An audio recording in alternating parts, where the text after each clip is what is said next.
Hey yo, thanks for tuning in to Celeb Source, your source for celeb news. Now today we have, hey yo man, we got United States of America winning a gold medal, man. You know what I'm saying? We got Glorilla with advice for the ladies, man.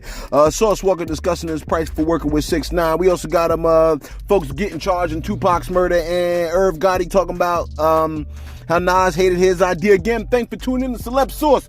Hey, yo, if this is your first time to the channel, man, be sure to hit that like button if you feel any part of the content. We definitely appreciate that. That notification bell's waiting for your task. So go on and give it a tap. And that subscribe button's waiting for your subscription, man. So go on and touch it. Yo, check this out, man. Where we at? Listen. Sha'Carri Richardson, man. The lady with the fiery hair. I mean, I don't know if her hair's still fiery. Was it still fiery? I don't think it was. But she has once again achieved first place. You see what I'm saying? And we love to see her do it. She won the 100-meter race world title. And she stood by the ladies of Jamaica, who leaned over and said to her, they said, "Do you know how long it's been since USA won a gold medal?" And her response was the following. Take a listen.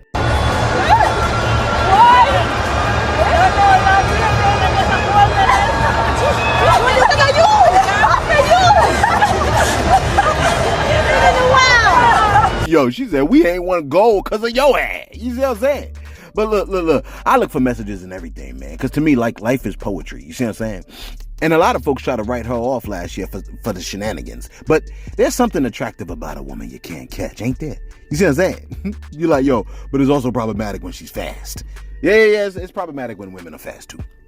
Look, why you always got to be so negative, man? You see what I'm saying? That's what Glorilla was talking about. You know what I'm saying?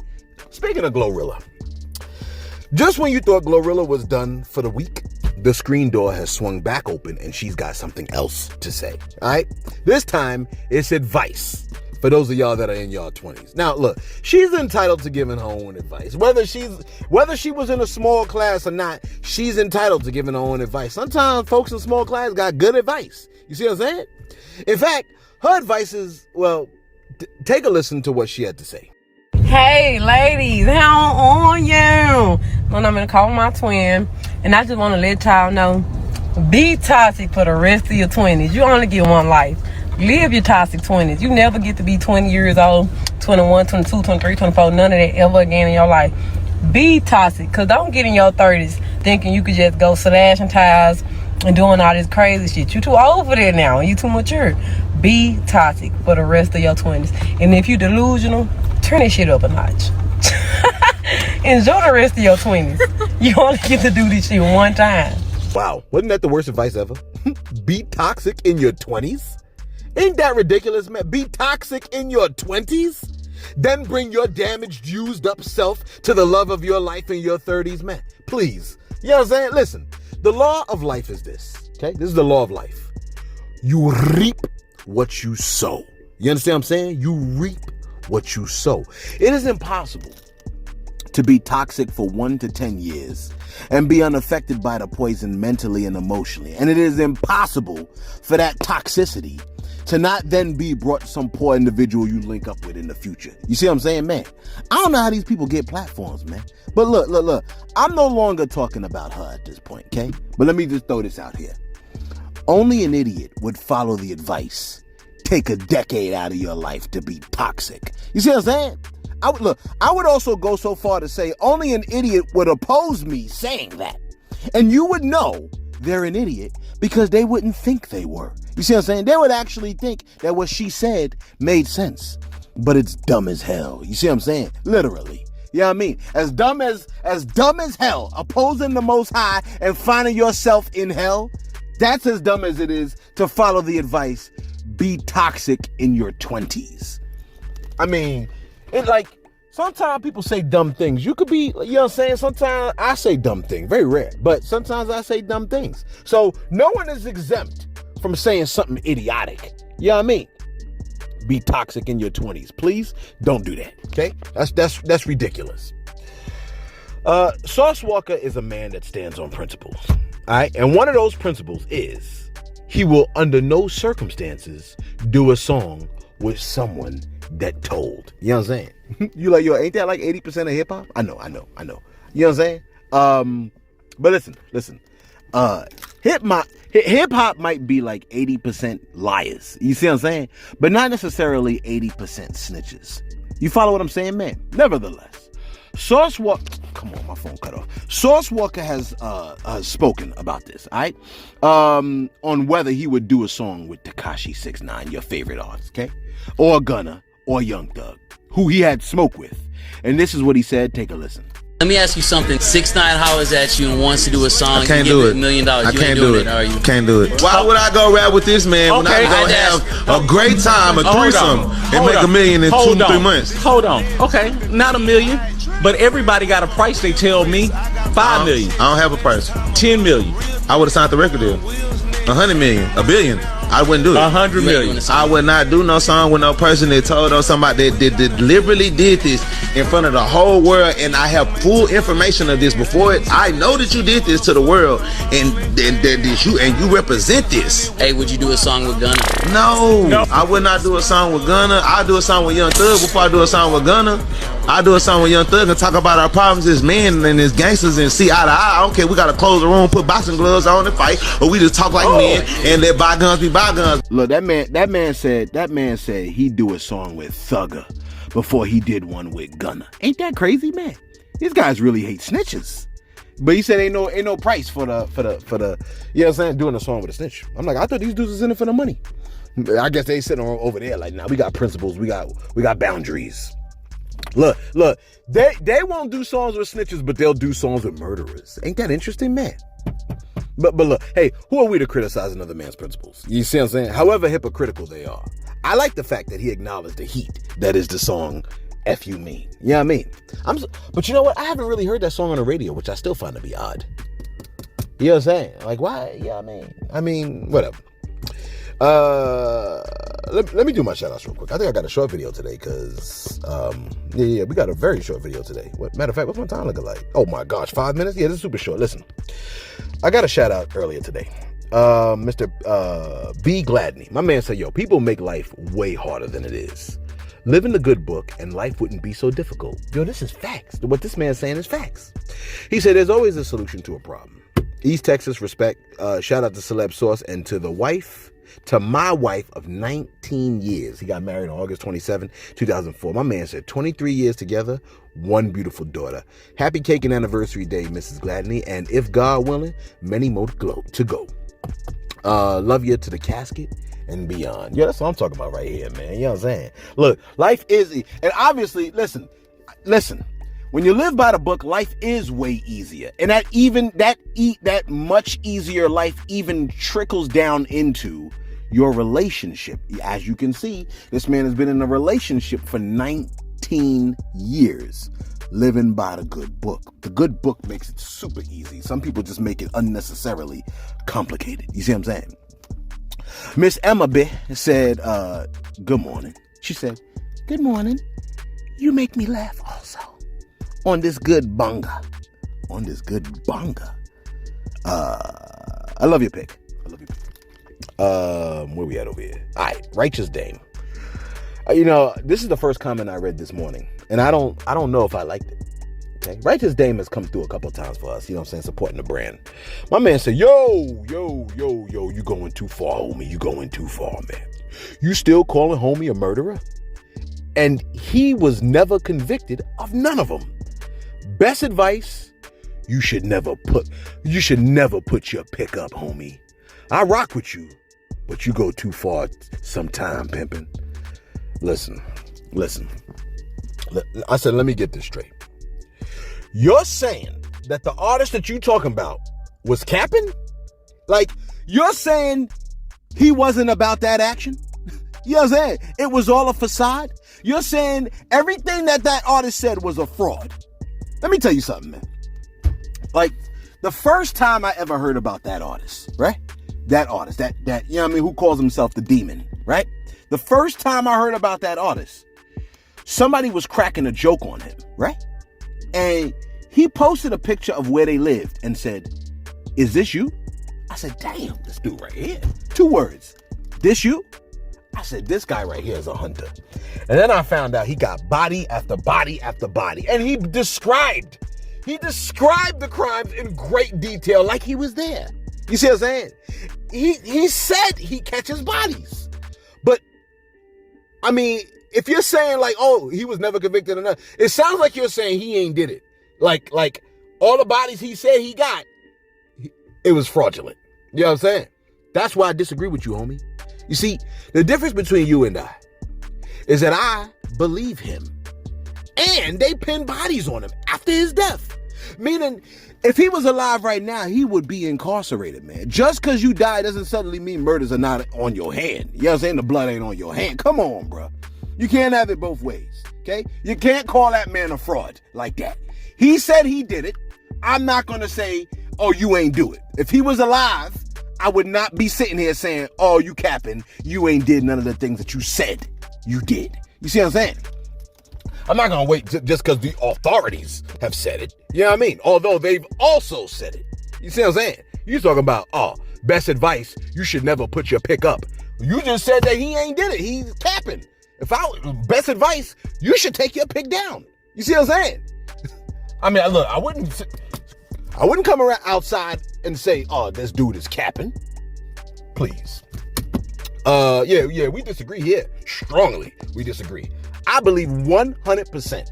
You know, sometimes people that like commit murders and stuff, they talk a certain way, they say a certain thing. Sometimes, and oftentimes it ain't the loudest dude. Sometimes it's the dude that be calm with the soft voice and stuff like that. That you know, like, oh yeah, they got a couple of bodies. I mean, come on, like, you know what I'm saying? And then they even pinned the KI thing on him. They said, yeah, he was the one that you know what I mean? Yeah, he might not have been convicted, but that don't mean the blood is not on his hand. He said he did it. And all the evidence points to the fact that he did it. You know what I'm saying? So, shoot, I'll be switching my pick. I'll be just having a big old letter that said R or D. Where am I at over here? RLBK. My man said, I think you're bugging if you think Lil' Kim is justified in killing King Von. His boy Quando was in a fist fight, not him. Explain to me how they can say it's all right to shoot an unknown person that's fighting with your friend. Listen, King Von said the only fight he ever lost, he clapped the person. He said the person got shot. You know what I'm saying? Hot metal into their bodies, okay? He said he got 7 bodies, all right? Here's my thing. I wish no one was murdered. But, you know what I mean? I do believe people reap what they sow, okay? And I do believe you should keep your hands to yourself. I do believe that too. Because some people are like, yo, man, if you don't bother me, I ain't gonna bother you. If you don't hit me, I'm not gonna hit you. But if you hit me, it's on. And you can't now say, oh, well, I hit you, so you could only hit me. But you can't define what the rules are. You see what I'm saying? So I'm not gonna hit somebody and be like, oh, you could only hit me back. But I understand that if I hit somebody, they might feel like, well, they ain't gonna hit me back. That hit was equivalent to a bullet wound. You see what I'm saying? So I don't hit people. That's just what it is. And you got to go by that too. Like, you don't know what the rule. You don't call the rules of engagement. No one calls the rules of engagement. You don't set the rules. When you violate somebody, you don't know what's going to happen. And some people are like, you can hit me, but you can't hit my man. You know what I mean? Like, there's a lot of people that I know that are like that. Like, yo, I might turn the other cheek, but if you strike my son or you strike somebody that I love, I'm clapping you. And that's just what it is. You see what I'm saying? A lot of people will take the L, but they ain't gonna let you clap their partners. It just is what it is, man. So I don't, you know what I mean? Let's Keep It Real said, I'm a registered nurse, and if anybody has a fishy smell with or without a condom, that's not the condom. That's a disease, bacteria. Little girl, talking about yesterday's video, you need to be educated. Stop the spread of STDs/STIs. And here's my last comment. You like the shout out section is long. Yeah, well, I'm padding the video. What do you want? Okay. And not only I'm not padding the video, but the culture ain't just what these artists are saying, because clearly these artists be talking crazy. You see what I'm saying? Talk about, oh, the condom made my coochie smell like fish. Please. Talk about be toxic in your 20s. That's who you want to hear from? Or do you want to hear from Teresa Brown? Teresa Brown said, hey, Celeb. She said, hey, Celeb, I like your mystery. Chocolate delight. Makes it more interesting. That's what I figured. She said, I love your swagger. Smart and not fishy. You need a ninja jar. When you say it, pay the jar 10 or 5. I'll stop right here. I'm not going to read the rest of your comment. No. She said, when anything cuts into your pocket, you're going to stop. And then you could donate the money every time you say the N-word. Because, I'm trying to not say the N-word, and I'm up to 90 right now. You know what I'm saying? So I'm going to try to see if I could go below 100 before the end of the year. December can't come fast enough, I know. Let's get right back to this bad boy. I was starting to sweat. Now, you should know that in this great country here, if you commit a murder, there's no statute of limitation. They'll search for you till the end of time to find the murderer, as they should. You see what I'm saying? Keefe D, who is the uncle of Orlando Anderson, who shot and killed Tupac, had a search warrant executed on his home. Vegas district attorney will present evidence on Keefe's involvement in Pac's 1996 killing to a grand jury, and they will seek murder charges against the 60-year-old man. Now, it was stated, quote, the homicide team did not enter into this investigation lightly. They knew that the world would be watching if they took any action against Keefe. They do not want to make any missteps. One key aspect was building a strong case and a file of evidence detailing how Keefe was one of the 4 suspects in the car. It was pivotal in the actual murder. Then the destruction of critical evidence. So yeah. It sounds like they're going to be charging Keefe D, Orlando's uncle, with the murder of Tupac. I guess he's going to be charged also. So, you know what I'm saying? Maybe he organized. I don't know how we'll get the information. We'll let you know. And finally, Irv Gotti was on Drink Champs. And he said one of the wildest things I've heard in a minute, okay? He described how he came up with an idea while on ecstasy. And Nas was like, hell no. He stated this. This is what he said. He said, when Nas was in the crack house, I said, why you got to start it like that? I guess some people, you know what I mean? Like when they talk, it just always sounds like, you know what I mean? He said, when Nas was in the crack house, and this is when I'm high as cuff on ecstasy, grinding my teeth, I'm telling Nas, we gonna get 3 tour buses. We gonna grab you, Ja, and Ashanti. We gonna hitch a Rolls Royce, a Ferrari, and a Bentley to the back of the tour bus. Okay? I guess he was calling the studio the crack house. He said, we had a show in Baltimore that night. I said, before we go to the show, we gonna hit the hood and we gonna ride through. I was like, yo, hood ninjas is gonna go crazy. Imagine me, Nas, Ja, and Ashanti, and we pulling up in a Rolls Royce eating fried chicken in the hood. That's a moment. Anyone who gets a glimpse of that is never forgetting that. And then Irv says, Nas was like, hey, yo, I hear you, but what if we get killed being in the hood like that? Close quote. I guess, no one will forget that neither. You know what I'm saying? Gotti goes, this is when I lost him. I said, if we get killed, then we martyrs, ninja. Close quote. Now, according to that story, Nas's response doesn't sound like something I expected him to say. But his response to Nas was even worse. Like really bad. You see what I'm saying? The idea was bad. And his response to what if we get killed was worse. You know what I'm saying? Like, come on, bro. Like, we're going out as martyrs. Bro, I'm just at work. I don't want to be a martyr for my job, bro. Like, this is like, my job is to make hot music. This is like, the job is to make hot music. The job is not to die. Like, I'm not dying for my job, bro. Like, that's just not what it is. You're not supposed to die for your job. You know what I mean? Because your job is not going to die for you. That's the way I look at it, man. You know what I'm saying? Your job, as soon as you die, they just going to replace you and they're going to forget about you. And they might give you like oh, you know what I'm saying? We miss them. But that's it. They're not going to take care. At least if your job like really took care of your family. You know what I mean? But they'll avoid trying to take care of your family, if anything. Please. He said, what if I get killed? He said, we're going to go out as martyrs. A martyr dies for something that they believe in. What are you dying for? That I was hood famous? Dying for the streets? The streets will put you in jail and get you murdered. Please. The streets will shoot at you. I saw a video on Instagram where somebody's casket, all of the streets started banging on the casket and they broke the casket. The streets was mad at the death of the person, so they started to attack the casket that the body was in. They don't no respect for the dead. Let us know your thoughts in the comments below, man. Be sure to like, be sure to subscribe. Thanks for tuning in to Celeb Source, your source for celeb news.